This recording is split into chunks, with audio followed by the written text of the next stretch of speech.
और इसका मेरे जीवन पर क्या प्रभाव पड़ेगा, ये अगर हम सोचते हैं तो वो सोच कर जो ठीक प्रभाव करने वाली चीज है उसको अगर हम बोलते हैं, उसी को ही हम शरीर से करते हैं और वही मन से सोचते हैं, ताकि जो हमारे पर ठीक प्रभाव डालने वाली बातें हैं, क्रियाएं हैं, विचार हैं, अगर उनको हम करते हैं तो वही मनुष्य कहलाता है। बहुत बार हम कहते हैं कि ये शब्द मैंने बोला, हो मेरे मुंह से निकल गया। क्यों मुंह से क्यों निकला? क्योंकि मैंने वही सोचा था, या बिना सोचे समझे हमने, मतलब सोचा किस लिए था कि ये मेरे को बोलना है, तो इसलिए मेरे विचार में वो चलती है बात, तो वही मेरी जबान से, वाणी से निकल आती है। तो जब हम उसको पहले सोचते हैं कि ये कहने से क्या दूसरे को बुरा तो नहीं लगेगा, अगर मेरे को इस अवस्था में कोई कह दे तो मेरे को कैसा लगेगा, अच्छा या बुरा, अगर इस पैमाने पर हम तोल लेते हैं तो फिर आप देखेंगे कभी भी हमसे कोई गलती नहीं होगी। तो इसलिए पहले तो मनुष्य बनना है अगर हमें, तो मननात् मनुष्य, जो मत्वा कर्माणि सिव्यति, जो सोच कर कार्यों को करता है वो मनुष्य कहलाता है। तो हमने क्या करना है, मनुष्य वास्तव में ही बनना है। तो हमें सोच कर कर्म करने हैं, सोच कर बोलना है, और सोच कर ही, मतलब सोचना जो है वो भी सोच कर सोचना है कि जो मैं सोच रही हूँ इसके मेरे पर क्या संस्कार पड़ेंगे। आप समझते हैं कि जो व्यक्ति किसी की हत्या कर देते हैं, क्या एकाएक कर देते हैं? ये कभी संभव नहीं हो सकता जब तक उसके मन में उसके प्रति वैर भावना एकदम पक्की नहीं हो जाती कि मैं इसको मारना चाहिए, ये मेरे लिए दुश्मन है, ये कभी नष्ट हो जाए। इस तरह से जब तक वो उसके विरोध में बातें सोचता रहता है, वो परिपक्व हो जाती हैं, तब वो उसको क्रिया रूप में ले आता है और उसकी हत्या कर देता है। ऐसे कभी नहीं कोई कर सकता। तो इसी तरह जो हम किसी के प्रति बार बार सोचते रहते हैं, अगर घृणा के भाव सोचते हैं तो वो उसके प्रति हमारी द्वेष और घृणा की भावना बन जाती है। और इसी तरह किसी के प्रति बार बार प्यार राग की भावना सोचते हैं तो हमारा उसके प्रति राग और मोह बन जाता है। अगर प्रेम की भावना सोचते हैं तो हमारा प्रेम पक्का हो जाता है। तो कहने का तात्पर्य, जो जो हम सोचते हैं वही संस्कार हमारे जीवन में पक्के होते जाते हैं। तो हमें अगर जीवन में मनुष्य बनना है तो हमें किस प्रकार के संस्कार होने चाहिए जो कि हमें मनुष्य बनने में सहायक हो। तो इसलिए हमने मन से भी वही सोचना है जो कि हमें मनुष्यता की ओर ले जाए। तो ये तो एक जनरल बातें हुई। अब वो मनुष्यता की ओर हमें क्या चीजें ले जाती हैं, वो हमें महर्षि मनु ने 10 लक्षणों के बारे में कहा कि वो धर्म के लक्षण है। धर्म मनुष्यता हमारा धर्म है। मनुष्य का धर्म क्या है? मनुष्यता।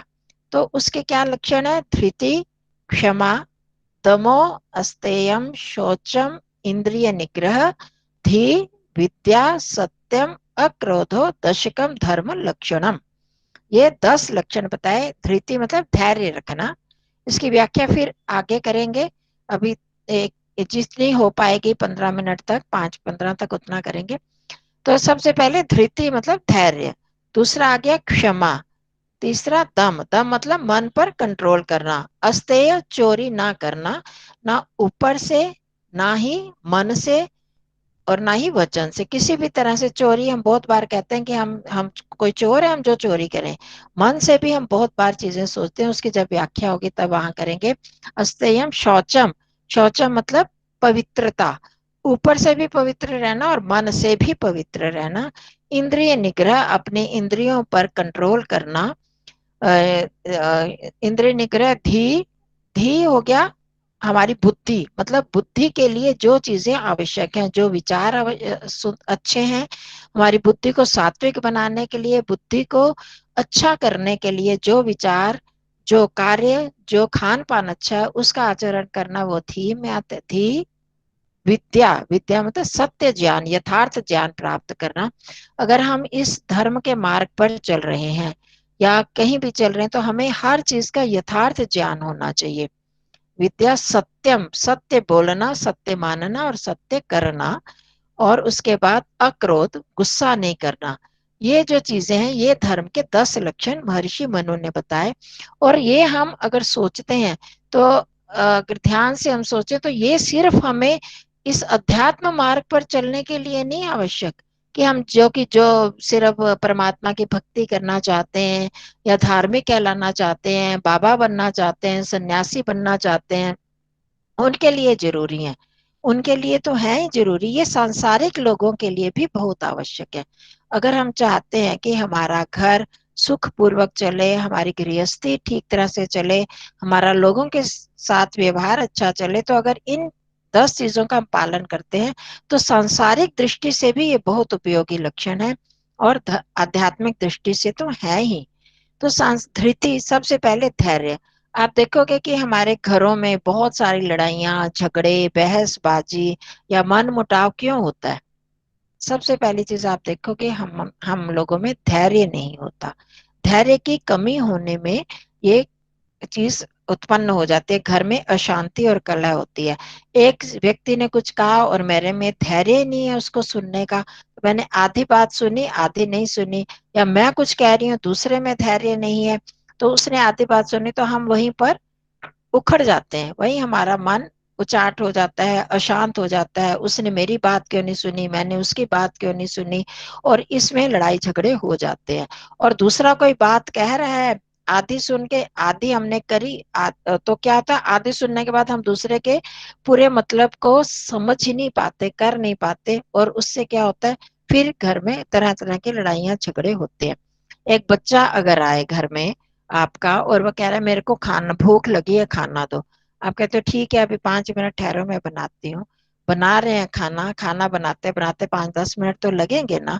अगर वो शोर मचाता है बार बार, जल्दी दो खाना, जल्दी दो, तो हो जाती है ना घर में खटपट। आप उसको डांटोगे, वो नाराज हो जाएगा। अगर उसने धैर्य कर लिया होता कि आराम से, कि हाँ ठीक है, बनाओ, मैं इतनी देर इंतजार करता हूँ, तो धैर्य जब करते हैं, कर लेंगे, तो शांति पूर्वक आप खाना उसको दोगे और वो खा के जाएगा।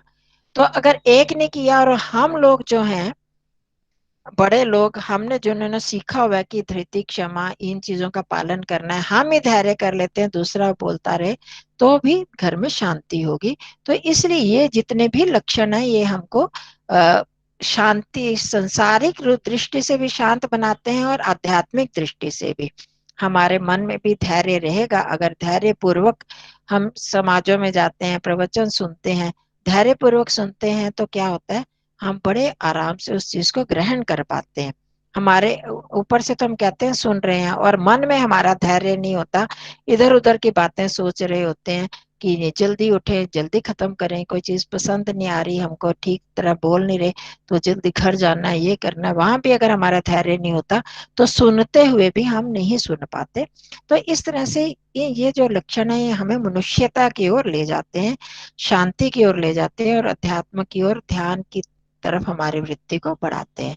तो आज हम इतना ही करते हैं, धैर्य का हमने सोचा। और देखो, हम जो यहाँ पर डिस्कस करते हैं, हम अपने जीवन में धारण करने के लिए करते हैं, चाहे आप यहाँ बताएं या ना बताएं, पर हमें आपने सोचना है कि हम क्या अपने जीवन में इनको आचरण कर रहे हैं, आचरण में ला रहे हैं।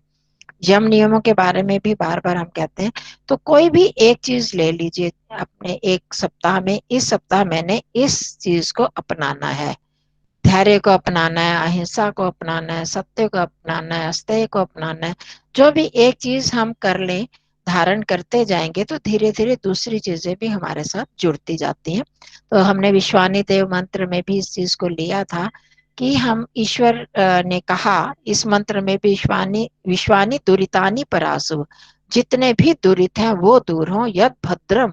अगर एक भी भद्र, एक भी अच्छी चीज को हम ग्रहण करने का प्रयास करते हैं, तो उसके साथ दूसरी चीजें भी आती जाती हैं। जैसे एक बुराई के साथ दूसरी बुराइयां आती हैं, इसलिए वो हमें सभी हटानी है, इसी तरह एक अच्छाई के साथ और अच्छाइयां भी आती जाएगी। तो हम जीवन में यमों को ले लें, नियमों को ले लें, ये धर्म के लक्षणों को ले लें, तो इनको जीवन में अपनाना है। इसके लिए प्रयास जरूर करना होगा। आप अपनी डायरी में भी लिख सकते हैं कि आज हमने ये, इसको धारण करने का व्रत लिया था, कितना हम कर पाए। और शुरू शुरू में भूल भी जाएंगे, कि हमने सोचा था, ओहो हम तो भूल ही गए कि गुस्से में नहीं बोलना था, फिर हम बोलने लगे, मतलब याद ही नहीं रहा। तो फिर दूसरे रात को, फिर जब सोचेंगे, रात को आत्मनिरीक्षण और सुबह संकल्प करना, ये दो चीजें रखेंगे, तो हमें बार बार याद आते रहेंगे ये चीजें, और फिर हमारा एक अभ्यास बन जाएगा। ठीक है जी। तो अब करते हैं ध्यान की तरफ, ध्यान की प्रक्रिया को। अब तैयार हैं हम मन से